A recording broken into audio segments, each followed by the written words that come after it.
마가복음 13번째 한 영혼을 위한 수고라는 제목으로 말씀을 전하겠습니다.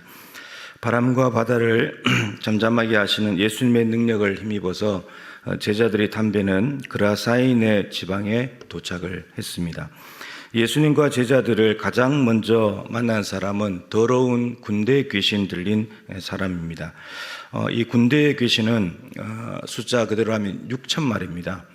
한두 마리 귀신도 아니고 수십 수백 마리 귀신도 아니고 6,000마리, 로마 군대의 레기온이라고 하는 군인 수가 6,000명입니다. 이 귀신 들린 사람은 무덤 사이에서 살고 있었습니다. 밤낮 소리를 질러댔죠. 스스로 몸을 해치기까지 했습니다. 사람들이 고랑과 쇠사슬을 채워서 결박을 시켜놨습니다.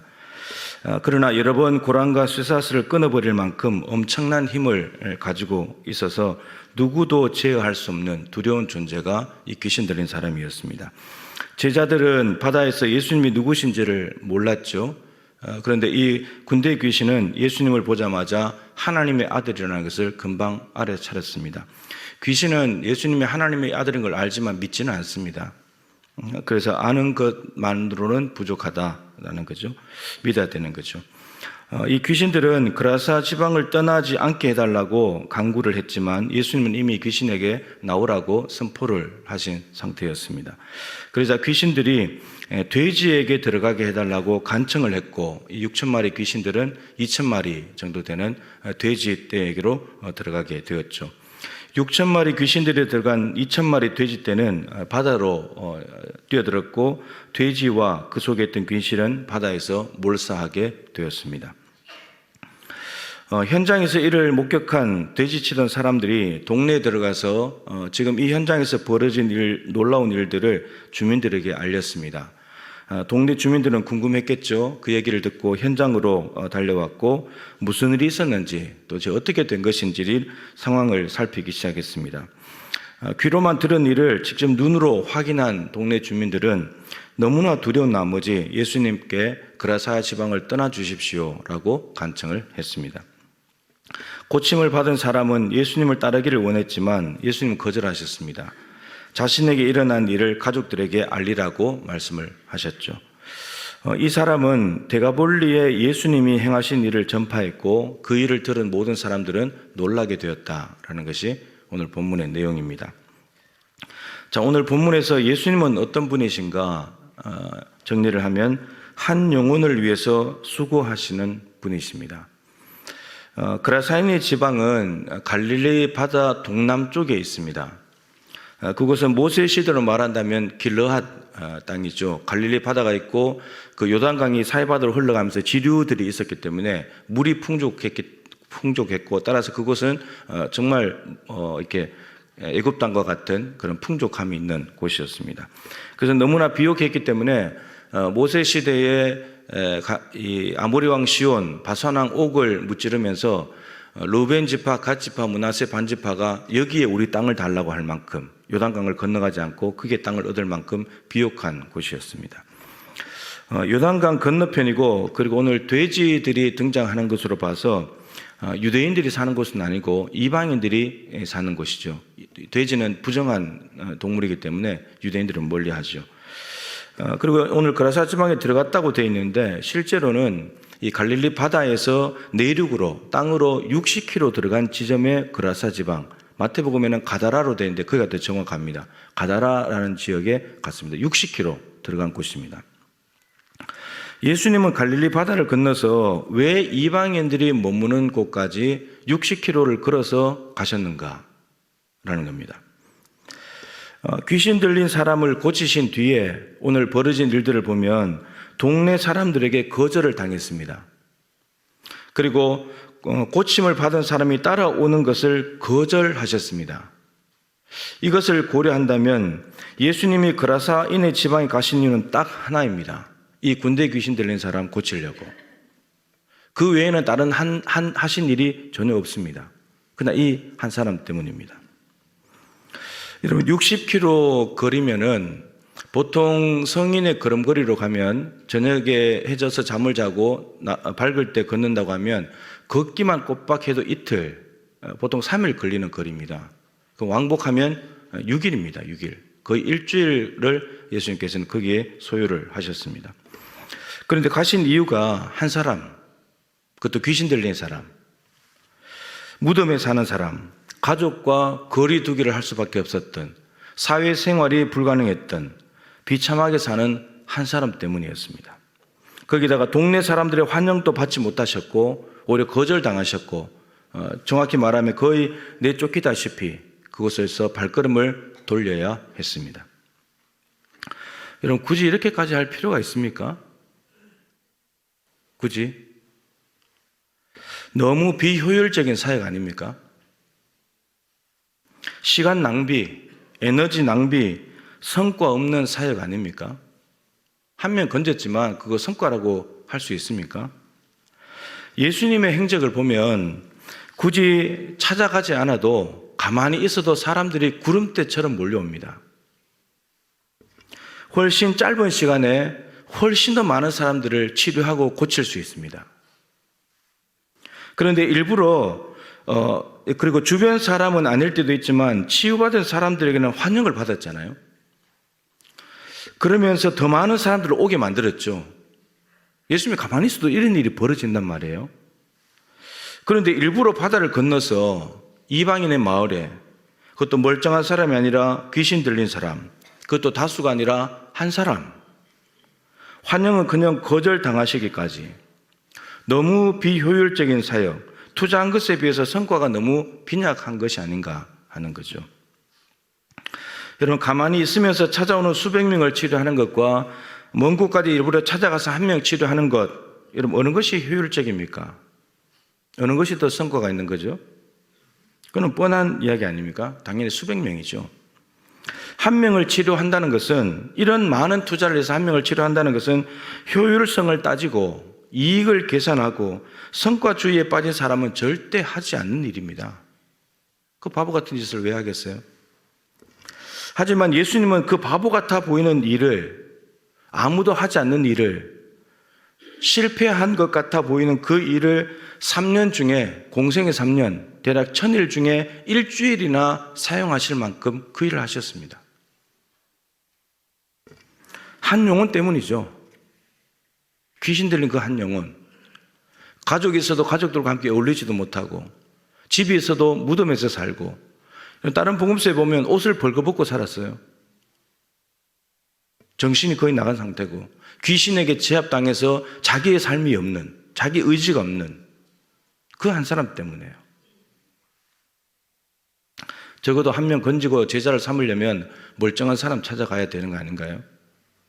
똑똑한 사람, 제자 될 만한 사람, 쓸만한 사람 찾아가야 되지 않나요? 근데 이 한 사람을 위해서 가셨습니다. 절대 아까워하거나 후회하지 않으셨습니다. 돼지가 2000마리인데 저는 이런 걸 보면 또 계산을 해봅니다. 그때 시세하고 다르지만 오늘날 돼지 시세를 내가 찾아보니까 올해 거의 한 50만 원 정도, 이렇게 많이 비싸지면 한 70, 100까지 가는데 50만 원 잡아도 2000마리면 10억입니다. 예수님은 한 영혼에서 10억도 버릴 수 있어요.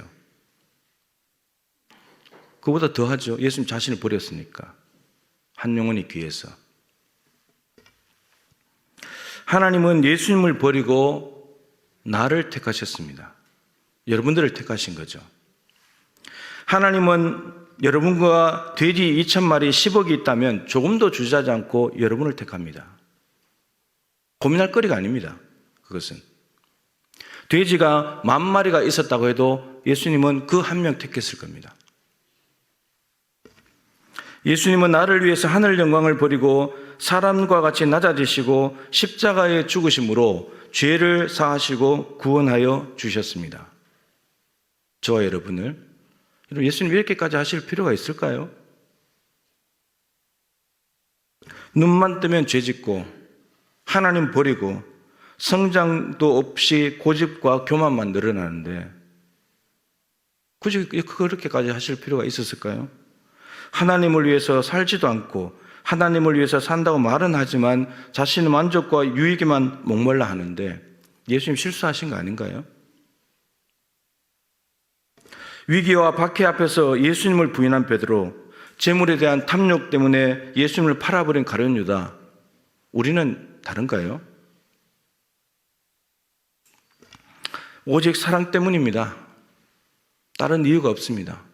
사랑하기 때문입니다. 사랑하면 자신을 버리게 되어 있습니다. 바보 같은 수고와 낭비처럼 보이는 이 헌신을 하게 만든 것은 하나님이 사랑이시고 그 하나님께서 우리를 사랑하시기 때문입니다. 예수님이 군대 귀신 들린 사람을 사랑하시고 먼저 찾아오셨습니다. 그래서 그 영혼이 치료받고 자유와 해방을 얻게 되었습니다. 만일에 그렇게 하지 않으셨다면 그 사람의 생애가 얼마나 비참했겠습니까? 얼마나 비참했겠습니까? 내가 예수님을 찾기 전에 먼저 나를 찾아와 주신 하나님께 감사와 영광을 올려드립니다. 하나님의 사랑을 정말 깨닫게 되기를 축복합니다. 오늘 본문에는 많은 사람들이 나옵니다. 귀신 들린 사람, 돼지 치던 사람들, 그리고 동네 주민들. 고침을 받은 사람은 예수님의 놀라운 능력을 직접 경험했습니다. 이 귀신 들렸던 사람은 하나님의 통치와 더불어서 자유를 얻게 되었습니다. 가족들과 같이 살게 되면서 관계가 회복이 되었습니다. 평강을 누리면서 하나님 나라를 맛보게 되었습니다. 그런데 돼지를 치던 사람들은 예수님이 하시는 일을 목격했습니다. 동네 주민들에게 자신들이 본 일을 알려주었습니다. 그리고 마지막으로 동네 주민들은 돼지 치던 사람들이 전한 말을 들었습니다. 현장에 와서 벌어진 일을 직접 눈으로 확인했습니다. 그리고 돼지를 치던 사람들과 동네 주민들은 예수님을 보고 떠나라고 했습니다. 이들에게는 공통점과 차이점이 있습니다. 공통점은 같은 일을 마주하고 있습니다. 그리고 그 일이 벌어진 장소에 현장에 있었던 나중에 왔던 그들은 같은 장소에 있습니다. 차이점은 예수님의 능력을 직접 경험한 당사자, 경험자냐, 아니면 눈으로 본 목격자냐, 아니면 들은 것을 확인한 구경꾼이냐, 이 차이가 있습니다. 같은 일, 같은 장소에 있다는 공통점이 있지만 당사자냐, 목격자냐, 구경꾼이냐에 따라서 그 다음 말과 태도가 달라집니다. 당사자는 내 안에 있었던 귀신이 나갔어, 이렇게 말합니다. 그러나 목격자는 예수님의 귀신을 쫓아내더라. 구경꾼들은 예수님이 쫓아냈대, 이렇습니다. 말이 그렇습니다. 그리고 직접 체험한 당사자는 자신의 삶을 새롭게 주신 예수님을 따라갑니다. 자신의 인생을 바꿔놨으니까. 그러나 목격자 그리고 구경꾼은 예수님을 따르지 않습니다. 그리고 오늘 본문에서는 오히려 거부하고 있습니다. 동네 주민들은 자신들도 제어할 수 없어서 힘들어했던 사람이 온전하게 되면서 귀신에 대한 두려움은 사라졌을 것입니다. 그들이 바라던 일이었겠죠. 저 사람 제발 좀 어떻게 돼서 안정이 됐으면 좋겠다. 그 바라던 일인데 예수님께서 그 일을 해주셨습니다. 그랬다면 예수님 오히려 환영하고 영접해야 되는데 예수님을 보고 떠나라고 했습니다. 전혀 따를 마음이 없었습니다. 여러분들은 당사자이십니까? 목격자이십니까? 아니면 구경꾼이십니까? 늘 말씀드린 대로 내 예수가 있습니까? 예수님의 능력을 직접 경험하셨습니까? 여러분들이 경험한 예수님의 능력이 있냐는 말입니다. 그라사인의 지방에서 당사자이자 내 예수가 있는 사람, 예수님의 능력을 직접 경험한 사람은 군대에 귀신 들린 사람 한 명밖에 없습니다. 나머지 사람들은 숫자가 얼마나 되는지 모르지만 내 예수가 없는 사람들, 예수님의 능력을 직접 경험하지 못한 사람들입니다.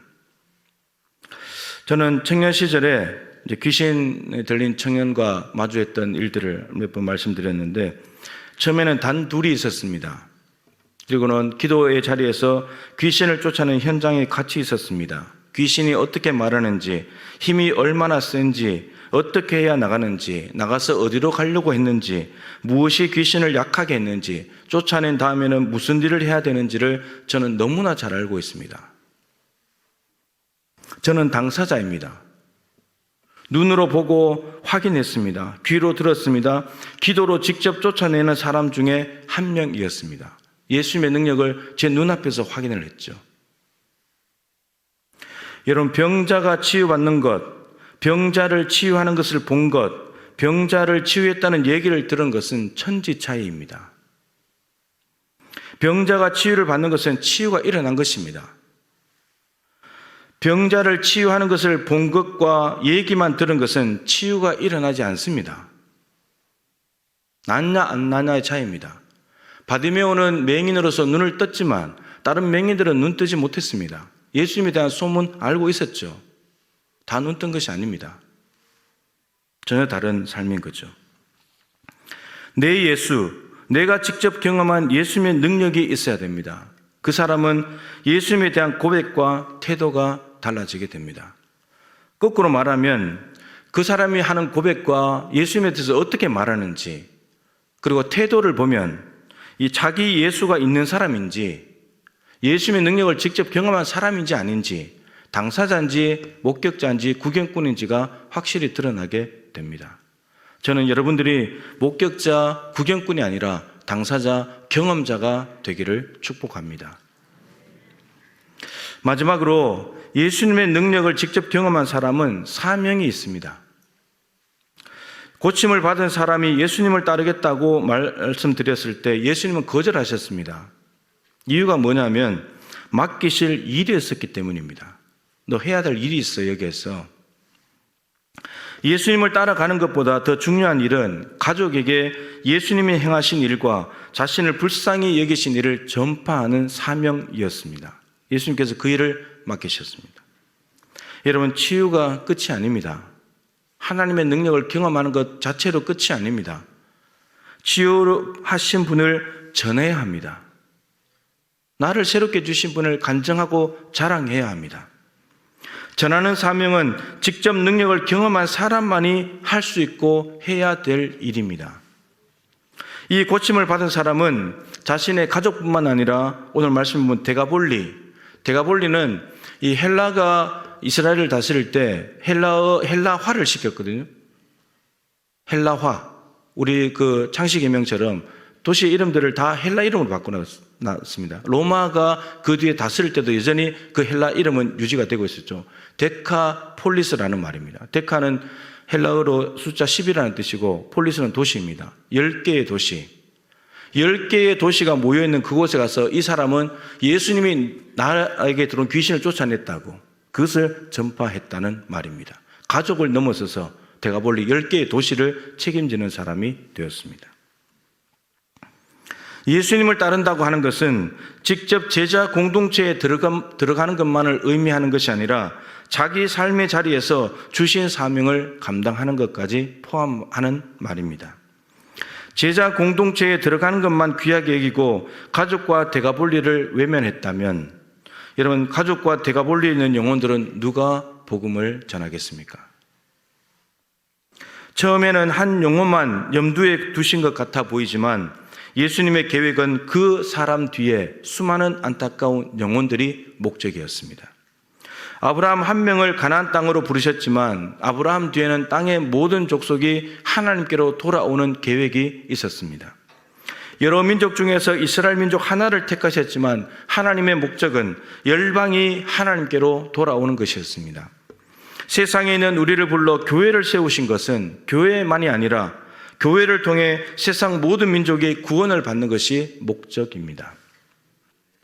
한 사람의 중요성은 그 직접 경험한 사람 자체도 중요하고 그 사람 뒤에 있는 수많은 사람들도 중요한데 타락한 도시와 민족에 대한 심판을 멈추게 하는 측면에서도 한 사람은 매우 중요하다고 성경에서 가르치고 있습니다. 예레미야 5장 1절 말씀 너무 잘 아시죠? 예루살렘 거리를 빨리 다니면서 정의를 행하며 진리를 구하는 사람을 한 사람이라도 찾는다면 예루살렘 전체를 용서하시겠다. 출애굽 구원과 가나안 정착이라는 하나님의 엄청난 놀라운 구원 역사를 경험한 한 사람이 정의와 진리 편에 서게 되면 민족을 구원하게 됩니다. 금송아지를 숭배하던 이스라엘 200만을 구원한 것은 하나님을 막아서서 기도했던 모세 한 사람을 통해서 이루어진 일입니다. 기도하는 한 사람이 한 민족보다, 기도하지 않는 한 민족보다 강한 것입니다. 그 한 사람이 한 민족을 살립니다. 민족이 한 사람 살리는 게 아닙니다. 기도하는 사람이 살립니다. 한 알의 밀알이 땅에 떨어져 죽으면 많은 열매를 맺습니다. 죽어가는 영혼도 살리지만 타락한 백성도 구원하게 됩니다. 여러분은 다른 사람에게 전할 예수가 있습니까? 여러분이 다른 사람들에게 소개해 줄 예수가 있으십니까? 그 예수님을 자랑하고 간증하십시오. 그게 우리의 사명입니다. 하나님이 이루시는 구원의 능력을 여러분들은 경험하셨습니까? 그렇다면 정의와 진리 편에 서는 것을 주저하지 말고 용기를 내십시오. 이 도시를 구원하게 될 것입니다. 고침을 받은 사람의 사명지는 데가볼리였습니다. 바울의 데가볼리는 땅끝이었습니다. 우리 교회의 데가볼리는 순천입니다. 여러분들의 데가볼리는 어디입니까? 가정입니까? 일터입니까? 이웃입니까?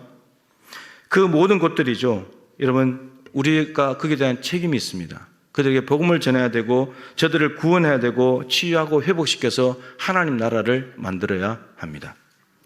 나 같은 죄인 살리신 하나님의 사랑을 기억하시면서 나를 먼저 찾아와 만나주신 예수님을 삶의 자리에서 널리 전하여서 하나님 나라를 확장하는 저와 여러분이 되실 수 있기를 바랍니다.